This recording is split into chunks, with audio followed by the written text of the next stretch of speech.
Ronan Vale wiped the sweat from his forehead with the back of his grease-stained hand, leaving another dark streak across his already oil-blackened face. The hyperdrive's quantum resonator hummed like an angry wasp barely 3 feet from his left ear, and the plasma conduit he'd been wrestling with for the past 2 hours still refused to align properly with its housing.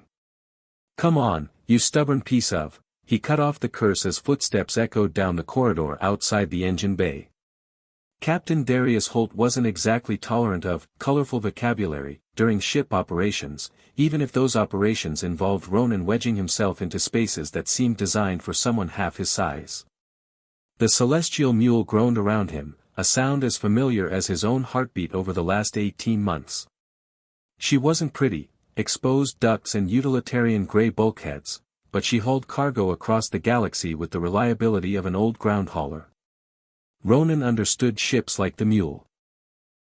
They told you what they needed without the complicated emotional subtext that made human relationships feel like navigating an asteroid field blindfolded. Adjusting his grip on the plasma wrench, Ronan dove back into the conduit housing. The resonator's pitch shifted up half an octave, meaning he was finally close to alignment. Just a little more. "Excuse me." He snapped his head up so fast he banged his skull against the housing. Stars burst across his vision, and he hissed through his teeth, rubbing the growing lump. Then his brain promptly forgot how to form coherent thoughts. A woman stood in the doorway. At least, he thought she was a woman, though her light blue skin and flowing silver hair suggested she wasn't from anywhere he'd ever been. She was tall, maybe 5'8", and carried herself with the effortless grace of a dancer. Her eyes, bright amber with vertical pupils, caught and reflected every flicker of light from the plasma coils. She wore an apron. Nothing but an apron. Crisp white, tied neatly at her waist and neck, covering what it had to cover while leaving absolutely everything else to Ronan's suddenly overactive imagination. This is a restricted area," he managed, his voice cracking like a rookie comms officer on first call. "Engine bays are off-limits to passengers." "I am not a passenger," she replied, tilting her head in a way that made those feline eyes even more unsettling. "I am Celera of House Viren, assigned to this vessel as domestic liaison through the Lauretian exchange program. Captain Holt directed me to introduce myself to all crew members." Domestic liaison. Ronan's mind tried to process her words while simultaneously trying not to stare at the apron's ties framing her narrow waist. "And, what exactly does a domestic liaison do?" "I maintain living spaces, prepare meals, and provide assistance with personal needs as required by interspecies diplomatic protocol." The way she said personal needs made his mouth go dry. He grabbed a rag and started wiping his hands, mostly to avoid gawking. "Right. Well, I'm Ronan Vale, ship's engineer. And I've got to say, that's an interesting uniform." "This is traditional work attire on Loris," she said, smoothing the apron with unconscious elegance. "Is it inappropriate for your cultural standards?" "Inappropriate? No. Distracting?" "Absolutely." Her amber gaze sharpened slightly. "You find me aesthetically pleasing?" He nearly dropped the rag. "Yes, very much so. Which is why maybe you should consider pants." "Pants would interfere with proper air circulation," she said seriously. "Lauretian physiology requires." "Okay," Ronan interrupted, holding up a hand before she could give him a lecture in alien anatomy. "What can I do for you, Miss Celera?" "I have valve problems in my quarters." Ronan blinked. "Valve problems?" "Yes. The pressure is inconsistent, and there are unusual vibrations when I attempt to release the buildup." His wrench slipped from his sweaty grip and clattered to the deck. "Ma'am, I think we might be talking about two different kinds of valve problems." "There are multiple varieties," she asked innocently. "You could say that." He crouched to pick up the wrench, using the moment to get his thoughts under control. "Look, protocol says I fix the ship's systems first, then deal with crew quarters."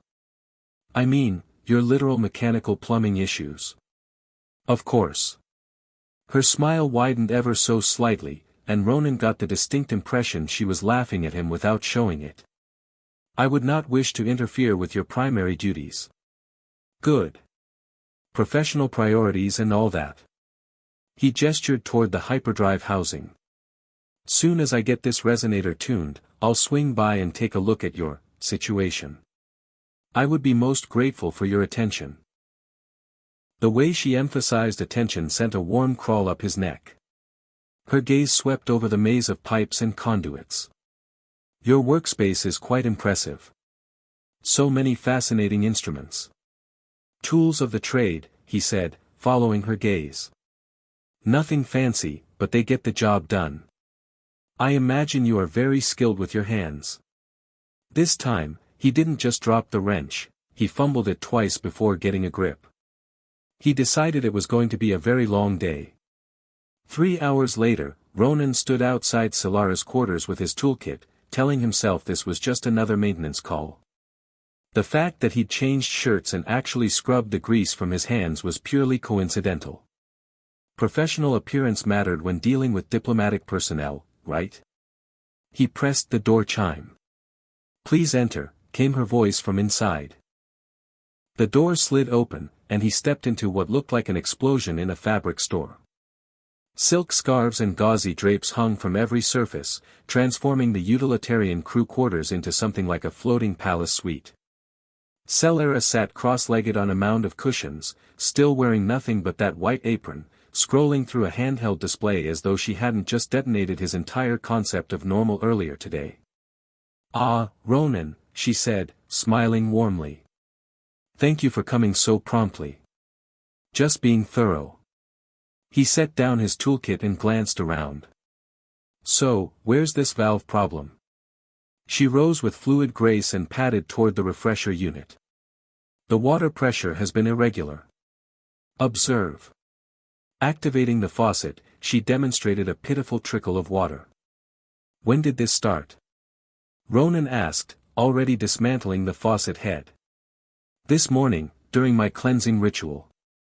At first, the flow was vigorous, then it began to pulse erratically. Pulsing usually means a pressure regulator issue, he muttered, peering inside the aerator. Could be debris in the line, or the valve itself might be faulty. She stepped closer, close enough that the faint scent of something floral drifted toward him. And how do you address a faulty regulator? Depends on the damage. Sometimes you can clean it, sometimes you replace it entirely. Her amber gaze followed his every movement. Fascinating. And this requires penetrating the mechanism. Ronan's wrench slipped. He caught it before it fell, forcing his attention back to the job. It's more about accessing the internal components. Of course. And once you have achieved access, you work the mechanism until the pressure equalizes. His ears went hot. You adjust the settings until the flow's normal again, he clarified. I understand completely. Proper technique is essential. She sounded so genuinely interested that he almost forgot himself. Almost. Pulling out his diagnostic unit, he scanned the system and frowned at the readout. Found the problem. Intake valves clogged upstream. Clogged? That sounds serious. Not too bad, just tight access. He retrieved the smallest probe from his kit. Gonna take some delicate maneuvering. I have every confidence in your abilities, she said gravely. Your reputation for handling confined spaces is well established among the crew. Ronan blinked. My reputation for what? Captain Holt mentioned your skill with tight maintenance access ports. Oh. Right. He exhaled and began feeding the probe into the narrow pipe. The readings shifted as he worked it past the obstruction. A moment later, he withdrew the tool. Let's test it. Solara turned on the faucet again. Water gushed in a steady, strong stream. She cupped her hands beneath it, letting it spill between her fingers. Remarkable. The pressure is robust once more. All in a day's work. He packed his tools, ready to make a graceful exit. Perhaps you would accept refreshment as thanks, she offered. Traditional Laurentian tea. He hesitated. I probably shouldn't. Ship protocols about fraternizing with diplomatic staff. I understand, she said, though her expression suggested disappointment. I had hoped to learn more about human customs. Our briefings were limited. What kind of customs? He asked before his better judgment could intervene. Courtship rituals. Your society engages in preliminary social bonding. Shared meals, recreational activities. Ronan relaxed slightly. Not that complicated. People spend time together, see if there's chemistry. Chemistry, she repeated.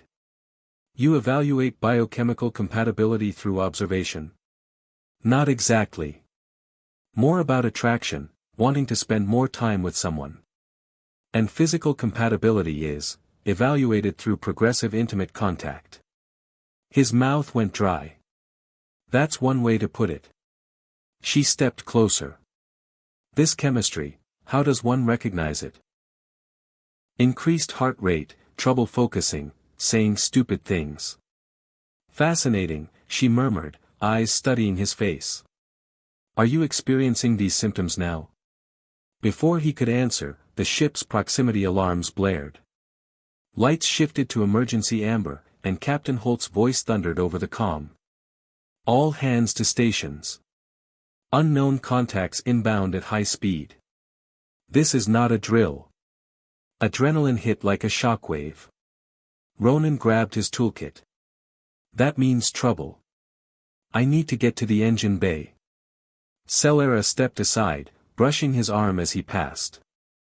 Thank you for the lesson in human customs, she said softly. I look forward to continuing my education. Ronan didn't answer, he was already running.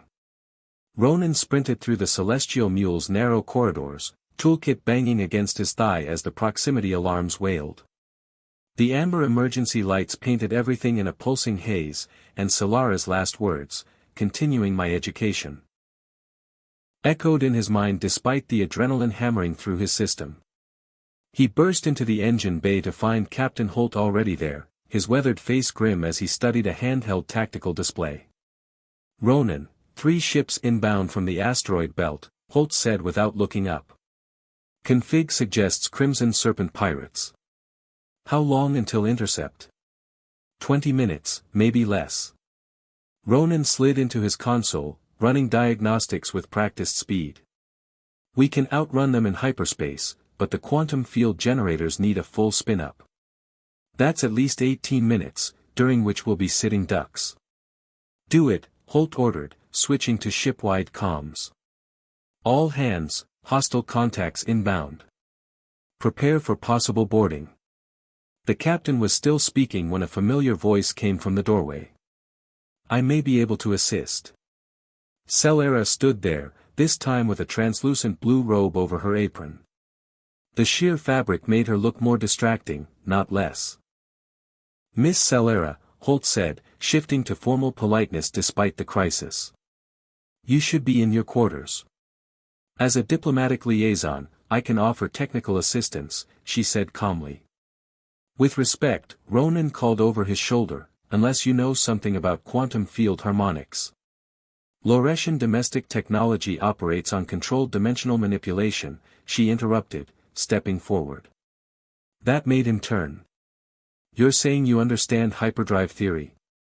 The principles are universal. She bent over the console beside him, scanning readouts. Your harmonic matrix is running at 73% efficiency. Adjust the primary resonator to 2.7 THz and apply a 15-degree phase differential. Ronan blinked at her, then made the adjustments. The hyperdrive's efficiency jumped 12%, shaving 3 minutes off the startup timer. I'll be damned, he muttered. Holt's comm beeped urgently. Contacts now 15 minutes out. They're hailing us with a surrender order. We can't fight 3 ships, Ronan said. Celera straightened, her expression suddenly calculating. Captain, there is another option. Lauretian bonding ceremonies are considered sacred in this sector. Even pirates avoid interfering with them due to severe legal consequences. Holt frowned. What are you suggesting? That Ronan and I initiate a bonding ritual. Performed properly, it grants diplomatic protection under interspecies law. Ronan stared at her. You want us to get married? Right now? Not pretend, she corrected evenly. The ritual requires genuine intent to be valid. But the initial phase alone would deter interference long enough to reach hyperspace. Holt looked between them. Would it work? Yes, she said simply. Her amber eyes locked on Ronan's. It must be authentic, and involve certain, intimate elements. His mouth went dry. Define intimate. Before she could answer, Holt barked, 5 minutes to intercept. Decide now. Ronan's heart was already pounding for all the wrong reasons. This is insane. Insane enough to work, Holt said. Do it. Celera stepped closer, placing her hands lightly on Ronan's chest. The ritual begins with a declaration of intent. You must state your desire to bond with me before witnesses. Right now. Now. Ronan glanced at Holt, then back at her. I, Ronan Vale of Earth, declare my intent to bond with Celera of House Viren, in accordance with the sacred protocols of dimensional harmony, she prompted. In accordance with the sacred protocols of dimensional harmony, witnessed by Captain Holt and the infinite cosmos. Celera nodded once, satisfaction flickering in her gaze. Now, the demonstration phase. Before Ronan could ask, she reached for the fastenings of his coveralls. Ronan froze as Solara's nimble fingers made quick work of his collar, pulling the heavy fabric open just enough for the engine bay's cool air to hit his skin. The demonstration requires physical proof of compatibility, she said matter-of-factly, amber eyes locked on his. For Lauretians, that proof is achieved through synchronized breathing, harmonized heartbeats, and direct neural interface. Neural interface? Ronan echoed, voice half-strangled. She stepped closer, guiding his hands to her bare shoulders where the robe slipped aside. Her light blue skin was warm under his palms, almost humming with a subtle vibration. A faint tingling spread from his fingers up his arms, and then he felt her. Not just her presence, but her thoughts, emotions, like a second heartbeat inside his head. Curiosity. Determination. And, underneath it, a flicker of something that might have been, affection. Do you feel that? She murmured, her voice in his ears and in his mind at the same time. Yeah, he said quietly. And it's not normal. For humans, no. For Lauretians, it is the essence of bonding. 30 seconds. Captain Holt barked from the comm station. Celera drew even closer until her chest pressed against his, their breathing naturally falling into rhythm. Through the link, Ronan could feel her pulse, and the rising anticipation behind it.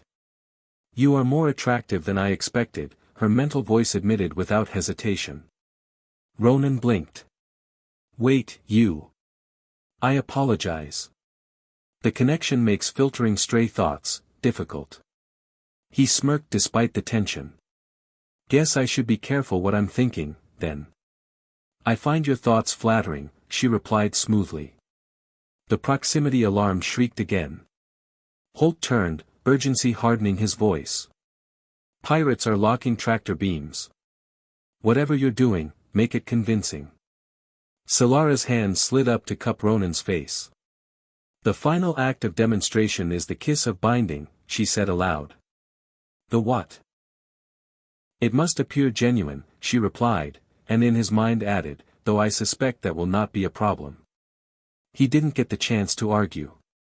She closed the distance and pressed her lips to his. The neural link flared white-hot. Ronan wasn't just kissing her, he was experiencing the kiss from her side, her attraction mingling with his until the lines blurred. Somewhere on the edge of awareness, he heard the engine bay doors burst open, armored boots clanging against the deck. Pirates flooded in, weapons raised.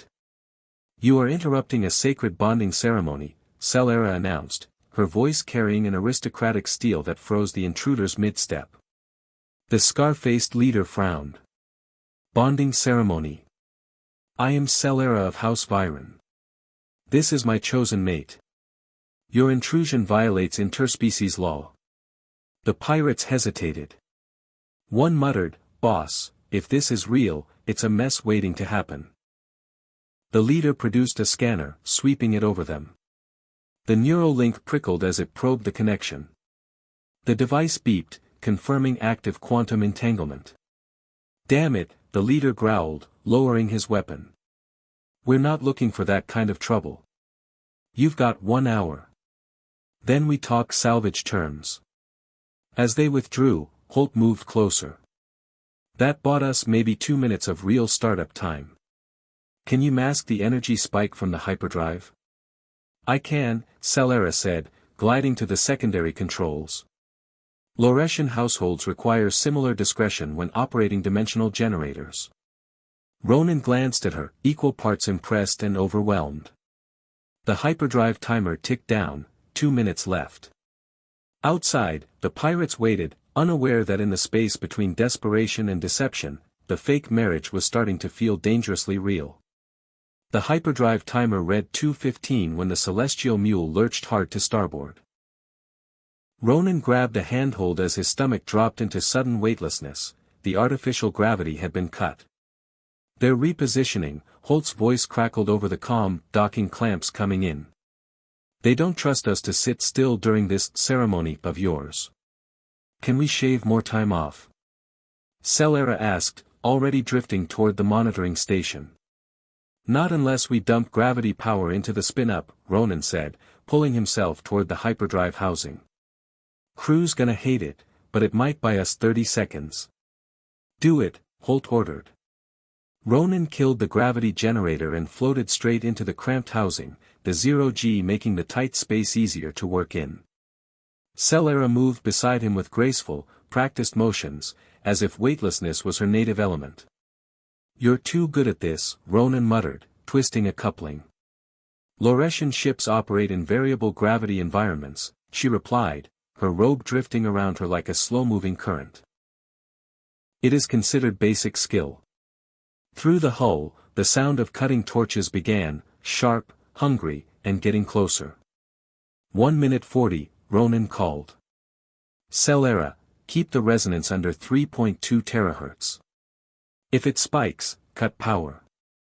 "Understood." There was a pause before she added softly, "Ronan, when we escape, what happens between us?" He froze for a heartbeat, the question throwing him harder than any evasive maneuver. "Honestly? I don't know. This started as a desperate bluff. Now it feels different," she finished for him. "Yeah." She gave a faint smile, her eyes locked on his. "The connection revealed your dedication, your skill, your willingness to protect others. I find these qualities very appealing." Before he could respond, Holt's voice cut in. "They're through the outer hatch, 3 minutes to your position."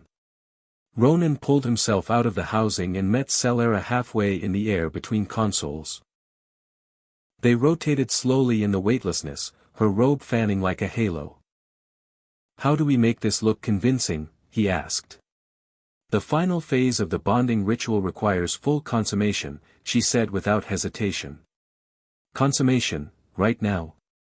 "It is essential," she replied calmly. "Or at least, it must appear essential to our witnesses." Boots clanged in the corridor outside. Harsh voices shouted orders. The pirates were seconds away. Celera's hands found his coverall fasteners just as the engine bay doors blew open. The pirates stormed in, weapons raised, only to be met with an indignant glare that could have frozen molten steel. "How dare you interrupt the consummation of a sacred Lauretian bond," Celera declared. "Do you intend to provoke an interstellar incident?" The leader scowled, scanning them again. The neural entanglement readings had intensified. "You've got 30 minutes, he growled finally. "Then we talk." The moment the door sealed behind them, Ronan mouthed to Celera, 5 seconds.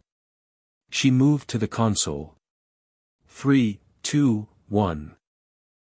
The hyperdrive roared to life, space stretched, and the celestial mule leapt into hyperspace. Artificial gravity returned, dropping them gently to the deck. Holy hell, Ronan breathed. We actually pulled it off.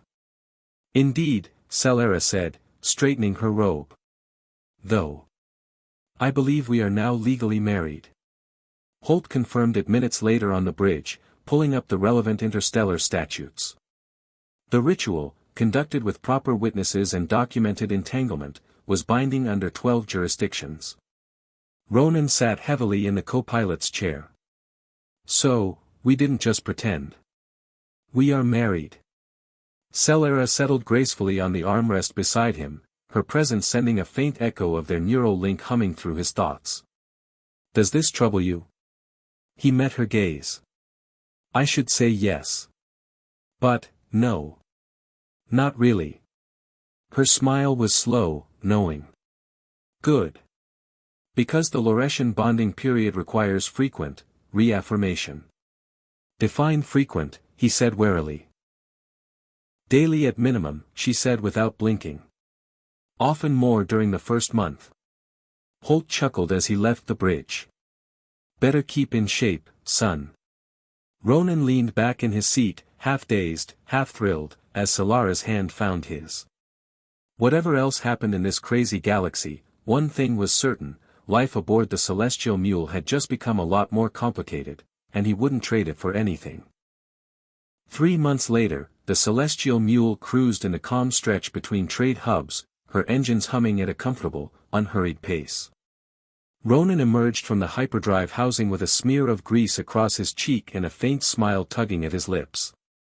Celera was waiting in the corridor with 2 steaming mugs of Laurentian compatibility tea, its scent somewhere between cinnamon and starlight. The resonance output is 12% above optimal, he reported, accepting a mug. Whatever calibration trick you used last week, it stuck. Proper maintenance, she replied with a sly smile, requires attention to detail, and regular personal involvement. Over the past months, their neural link had never fully faded. Even without touching, Ronan could sense the faint hum of her thoughts, the quiet warmth she seemed to radiate when she looked at him. The marriage they'd entered into under pirate threat had evolved into something real. Equal parts partnership, fascination, and whatever this strange, exhilarating thing between them had become. Celera sipped her tea. The Laurentian Cultural Exchange has requested I serve as an advisor. They wish me to share my success in human integration. You mean, teach other aliens how to seduce human engineers? Her smile widened just enough to confirm his suspicion. Not seduce. Evaluate compatibility through practical demonstration. He set his mug down. You're never going to let me live down the apron, are you? Never, she said sweetly. They reached their quarters, the silk-draped space that had become as much home as any port. Outside, the galaxy sprawled in endless possibility. Inside, Ronan knew that his most unexpected journey had already begun, the one that had started the day a light blue-skinned alien walked into his engine bay and turned his world upside down. If you enjoyed this story, make sure to subscribe, like, and share. There are always more adventures waiting in the stars.